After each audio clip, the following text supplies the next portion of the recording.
rent control so this was on the table last year, and it got voted down on the state level, correct? Correct.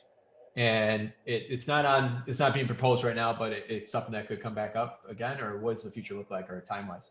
So the way I would characterize it is each year, the sponsor of the legislation introduces the legislation.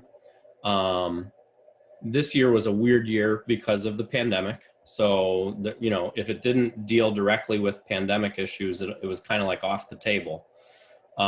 Rent control kind of fell into that category. That being said, coronavirus and the pandemic and all the economic fallout from it has really created an environment where my fear is that rent control has been gaining momentum.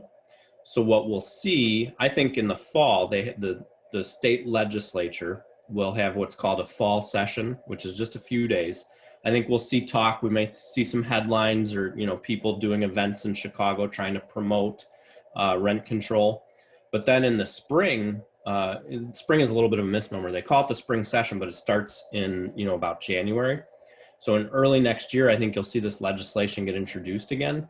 And I think it's going to continue to gain momentum because of all the economic hardship that, and I'm not saying that landlords aren't experiencing economic hardship, but there's a lot of renters who have lost income or are hurting because of the coronavirus.